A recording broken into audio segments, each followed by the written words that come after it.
নমস্কাৰ এই মুহূৰ্তত অসমৰ প্ৰত্যেকগৰাকী জনসাধাৰণলৈ দিবলৈ ওলাইছোঁ ডাঙৰ খবৰ। আজি হৈছে 18 ছেপ্টেম্বৰ। আজি অসমৰ লাখ লাখ দুখীয়াসকললৈ কেইখনমান চৰকাৰী আঁচনিলৈ দিবলৈ ওলাইছোঁ ডাঙৰ খবৰ। তো যিসকল মানুহে ভিডিঅ'টোত ক্লিক কৰিছে অনুগ্ৰহ কৰি ভিডিঅ'টো স্কিপ নকৰি প্ৰথমৰ পৰা শেষলৈ চাই থাকিব, কিয়নো এইটো ভিডিঅ'ৰ মাজত PM কিষাণ আঁচনিৰ 18 নম্বৰ কিস্তিৰ ধন প্ৰদানৰ পৰা আৰম্ভ কৰি আত্মসহায়ক গোটৰ মহিলাসকলৰ 10,000কৈ টকা প্ৰদানক লৈ কেইখনমান নতুন খবৰ আপোনালোকক প্ৰদান কৰিম। তো অনুগ্ৰহ কৰি ভিডিঅ'টো স্কিপ নকৰি প্ৰথমৰ পৰা শেষলৈ চাব, আৰু মোৰ চেনেলত নতুন হ'লে প্লিজ চেনেলটো ছাবস্ক্ৰাইব কৰি মোৰ লগত থাকিব। তো বলক ভিডিঅ'টো আৰম্ভ কৰি আজি প্ৰথমটো গুৰুত্বপূৰ্ণ খবৰৰ বিষয়ে বিস্তাৰিত জানি লওঁ। তো আজি প্ৰথমটো খবৰ হ'ল PM কিষাণ আঁচনিলৈ। তো যিসকল কৃষকৰ নাম PM কিষাণ আঁচনিত অন্তৰ্ভুক্ত হৈ আছে সেইসকল কৃষকৰ বেংক একাউণ্টত PM কিষাণ আঁচনিৰ 18 নম্বৰ কিস্তি 2,000কৈ টকা কেতিয়া আৰু কিমান তাৰিখে প্ৰদান কৰিব, এই বিষয়ত আপোনালোকক বিস্তাৰিত জনাই দিম। তো অনুগ্ৰহ কৰি ভিডিঅ'টো স্কিপ নকৰি প্ৰথমৰ পৰা শেষলৈ চাই থাকিব। তো প্ৰথমে আপোনালোকক PM কিষাণ আঁচনিৰ বিষয়ে অকণমান জনাই দিছোঁ। তো PM কিষাণ আঁচনিৰ বিষয়ে ইয়াতে কোৱা হৈছে, PM কিষাণ আঁচনিৰ লক্ষ্য হৈছে সমগ্ৰ দেশৰ সকলো ক্ষুদ্ৰ আৰু প্ৰান্তীয় কৃষক পৰিয়ালক আয়ৰ সহায় আগবঢ়োৱা, যাতে তেওঁলোকে কৃষি আৰু সংশ্লিষ্ট কাম কাজৰ সৈতে জড়িত খৰচৰ লগতে ঘৰুৱা প্ৰয়োজনীয়তা পূৰণ কৰিব পাৰে। এই আঁচনিৰ অধীনত যোগ্য কৃষকসকলে প্ৰতি বছৰে 6,000কৈ টকাৰ নগদ সুবিধা লাভ কৰে, যিটো প্ৰতি 4 মাহৰ মূৰে মূৰে 2,000কৈ তিনিটা সমান কিস্তিত প্ৰদান কৰে। এই ধন পোনপটীয়াকৈ হিতাধিকাৰীৰ বেংক একাউণ্টলৈ হস্তান্তৰ কৰে ভাৰত চৰকাৰে।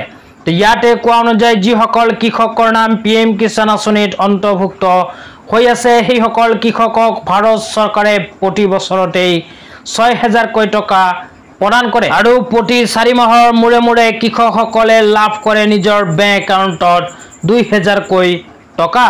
তো আপোনালোকৰ নাম যদি PM কিষাণ আঁচনিত অন্তৰ্ভুক্ত হৈ আছে তেন্তে আপোনাৰ বেংক একাউণ্টত PM কিষাণ আঁচনিৰ 18 নম্বৰ কিস্তি ধন কেতিয়া সোমাব, এই বিষয়ত এতিয়া আপোনালোকক বিস্তাৰিত জনাই দিছোঁ। তো অনুগ্ৰহ কৰি ভিডিঅ'টো স্কিপ নকৰি চাই থাকিব। তো PM কিষাণ আঁচনিৰ 18 নম্বৰ কিস্তি ধন কেতিয়া সোমাব সেইটো জনোৱাৰ পূৰ্বে আৰু এখন গুৰুত্বপূৰ্ণ আপডেট আপোনালোকক প্ৰদান কৰিম। তো যিসকল কৃষকৰ নাম PM কিষাণ আঁচনিত অন্তৰ্ভুক্ত হৈ আছে সেইসকল কৃষকক ভাৰত চৰকাৰে যোৱা জুন মাহতেই কিন্তু PM কিষাণ আঁচনিৰ 17 নম্বৰ কিস্তি ধন সোমাই দিছে। তো যোৱা জুন মাহত যিহেতু কৃষকসকলে PM কিষাণ আঁচনিৰ 17 নম্বৰ কিস্তিৰ 2,000কৈ টকা লাভ কৰিছে, জুন মাহৰ পৰা যদি আমি হিচাপ কৰোঁ এতিয়াও কিন্তু 4 মাহ সম্পূৰ্ণ হোৱা নাই। ভাৰত চৰকাৰে যিহেতু প্ৰতি 4 মাহৰ মূৰে মূৰে PM কিষাণ আঁচনিৰ হিতাধিকাৰীসকলক প্ৰদান কৰে এটাকৈ কিস্তি। তো অহা অক্টোবৰ মাহলৈকে কিন্তু সম্পূৰ্ণ হ'ব 4 মাহ। তো অক্টোবৰ মাহত 4 মাহ সম্পূৰ্ণ হোৱাৰ পিছত PM কিষাণ আঁচনিৰ 18 নম্বৰ কিস্তি ধন হিতাধিকাৰীসকলৰ বেংক একাউণ্টত ভাৰত চৰকাৰে সোমাই দিব। তো আপোনালোকে যদি PM কিষাণ আঁচনিৰ 18 নম্বৰ কিস্তি ধন পোৱাৰ কাৰণে অপেক্ষা কৰি আছে তেন্তে আপোনাৰ বেংক একাউণ্টত অহা অক্টোবৰ মাহৰ শেষত বা নৱেম্বৰ মাহৰ প্ৰথমতে প্ৰদান কৰিব PM কিষাণ আঁচনিৰ 18 নম্বৰ কিস্তিৰ 2,000কৈ টকা। তেতিয়া আপোনালোকক দিবলৈ ওলাইছোঁ আজি দ্বিতীয়টো খুবেই গুৰুত্বপূৰ্ণ খবৰ। তো আজি দ্বিতীয়টো গুৰুত্বপূৰ্ণ খবৰ হ'ল ৰেচন কাৰ্ড লৈ। তো যিসকল মানুহে এতিয়ালৈকে ৰেচন কাৰ্ড পোৱা নাই সেইসকল মানুহৰ বাবে আহি গ'ল এখন ভাল খবৰ। তো অসম চৰকাৰে আকৌ নতুনকৈ আৰম্ভ কৰিবলৈ গৈ আছে ৰেচন কাৰ্ডৰ আবেদন। তো অহা 19 ছেপ্টেম্বৰ তাৰিখৰ পৰাই কিন্তু অসম চৰকাৰে যিসকল দুখীয়া মানুহে এতিয়ালৈকে ৰেচন কাৰ্ড পোৱা নাই সেইসকল দুখীয়া মানুহৰ কাৰণে আৰম্ভ কৰিব আবেদন। তো আপোনালোকে যদি ৰেচন কাৰ্ডৰ আবেদন কৰিব বিচাৰে তেন্তে অহা 19 ছেপ্টেম্বৰৰ পৰা আৰম্ভ কৰি 15 অক্টোবৰ তাৰিখৰ ভিতৰতেই কৰিব লাগিব আবেদন।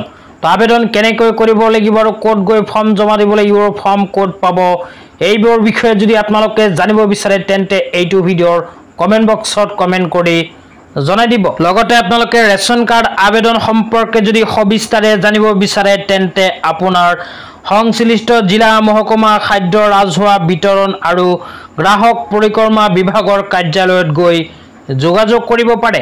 তাতেই কিন্তু আবেদনৰ কাৰণে ফৰ্ম আপোনালোকে লাভ কৰিব।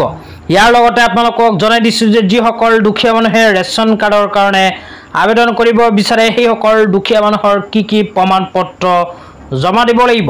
এইবোৰ প্ৰমাণ পত্ৰ কিন্তু ৰেচন কাৰ্ড আবেদন কৰাৰ সময়ত আপোনালোকে দিব লাগিব জমা। তো প্ৰমাণ পত্ৰবোৰ এতিয়া আপোনালোকক এটা এটাকৈ জনাই দিছোঁ। প্ৰথমে কোৱা হৈছে ফৰ্ম চি। তো আপোনালোকে যেতিয়া ৰেচন কাৰ্ডৰ আবেদন কৰিব তেতিয়া কিন্তু ফৰ্ম চিখন ফিল-আপ কৰি জমা দিব লাগিব। তাৰপিছত 2 নম্বৰত কোৱা হৈছে আধাৰ কাৰ্ড, 3 নম্বৰত কোৱা হৈছে ভোটাৰ কাৰ্ড আৰু ভোটাৰ তালিকা, 4 নম্বৰত কোৱা হৈছে ঠিকনাৰ প্ৰমাণ পত্ৰ, 5 নম্বৰত কোৱা হৈছে পৰিয়ালৰ সকলো সদস্যৰ ফটো, লগতে বেংক একাউণ্টৰো প্ৰয়োজন হ'ব। আপোনালোকে ৰেচন কাৰ্ড যেতিয়া আবেদন কৰিব তেতিয়া আপোনালোকক দিবলৈ ওলাইছোঁ আজি তৃতীয়টো খুবেই গুৰুত্বপূৰ্ণ খবৰ। অনুগ্ৰহ কৰি ভিডিঅ'টো স্কিপ নকৰি চাই থাকিব। তো আজি তৃতীয়টো গুৰুত্বপূৰ্ণ খবৰ হ'ল অসম চৰকাৰৰ কেবিনেট বৈঠক লৈ। অসম চৰকাৰে চৰকাৰী কৰ্মচাৰীসকলৰ বাবে কেবিনেট বৈঠকত এখন গুৰুত্বপূৰ্ণ সিদ্ধান্ত গ্ৰহণ কৰিছে। তো কি সিদ্ধান্ত গ্ৰহণ কৰিছে এতিয়া আপোনালোকক বিস্তাৰিত জনাই দিছোঁ। তো ইয়াতে লিখা আছে ৰাজ্যিক কৰ্মচাৰীৰ বাবে বৰ্ধিত বীমা কভাৰেজ, দুৰ্ঘটনাজনিত মৃত্যু বা অক্ষমতা, দুৰ্ভাগ্যজনক ঘটনাৰ সময়ত ৰাজ্যিক কৰ্মচাৰী বা তেওঁলোকৰ পৰিয়ালৰ সদস্যসকলৰ বিত্তীয় স্থিতি নিশ্চিত কৰাৰ হেতু কেবিনেটে নিম্নলিখিত ধৰণে 0 প্ৰিমিয়াম আধাৰিত বীমা কভাৰেজ প্ৰদান কৰাৰ বাবে ৰাজ্যিক কৰ্মচাৰীসকলৰ দৰমহা একাউণ্ট থকা ভাৰতীয় ষ্টেট বেংক বা আন যিকোনো অনুসূচিত বাণিজ্যিক বেংকৰ সৈতে বুজাবুজি চুক্তি স্বাক্ষৰ কৰিবলৈ অনুমোদন জনাইছে। তো কি সিদ্ধান্ত গ্ৰহণ কৰিছে এতিয়া আপোনালোকক পোনপটীয়াকৈ জনাই দিছোঁ। 1 নম্বৰ সিদ্ধান্তটো হ'ল দুৰ্ঘটনাজনিত মৃত্যুৰ ক্ষেত্ৰত চৰকাৰী কৰ্মচাৰীসকলক প্ৰদান কৰিব 1 কোটিকৈ টকা, লগতে স্থায়ী বিকলাংগতাৰ ক্ষেত্ৰতো কিন্তু 1 কোটিকৈ টকা চৰকাৰে প্ৰদান কৰিব। 3 নম্বৰত কৈছে আংশিক বিকলাংগতাৰ ক্ষেত্ৰত 80 লাখকৈ টকা চৰকাৰে প্ৰদান কৰিব। 4 নম্বৰত কৈছে সেৱাকালত যিকোনো ৰোগত মৃত্যুৰ ক্ষেত্ৰত 10 লাখকৈ টকা লাভ কৰিব সেইজন চৰকাৰী কৰ্মচাৰীৰ পৰিয়ালে। তেতিয়া আপোনালোকক দিবলৈ ওলাইছোঁ আজি চতুৰ্থটো খুবেই গুৰুত্বপূৰ্ণ খবৰ। তো আজি চতুৰ্থটো গুৰুত্বপূৰ্ণ খবৰ হ'ল আত্মসহায়ক গোটৰ মহিলাসকলৰ বাবে।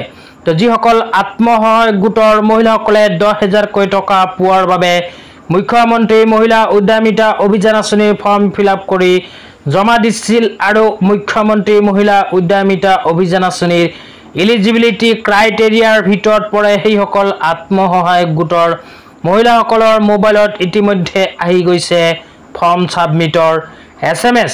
তো আপোনাৰ মোবাইলত ফৰ্ম ছাবমিটৰ SMS আহিছেনে নাই নিশ্চয় ভিডিঅ'টো চাই আছে যদি ভিডিঅ'টোৰ কমেণ্ট বক্সত কমেণ্ট কৰি জনাই দিব। যদি আপোনালোকৰ মোবাইল নম্বৰত SMS অহা নাই তেন্তে কি কৰিব লাগিব এইটো ভিডিঅ'ৰ নেক্সটত আপোনালোকক বিতংভাৱে জনাই দিম। তো অনুগ্ৰহ কৰি ভিডিঅ'টোৰ কমেণ্ট বক্সত কমেণ্ট কৰি জনাই দিব। লগতে মোৰ চেনেলত নতুন হ'লে চেনেলটো ছাবস্ক্ৰাইব কৰি মোৰ লগত থাকিব। তো ধন্যবাদ।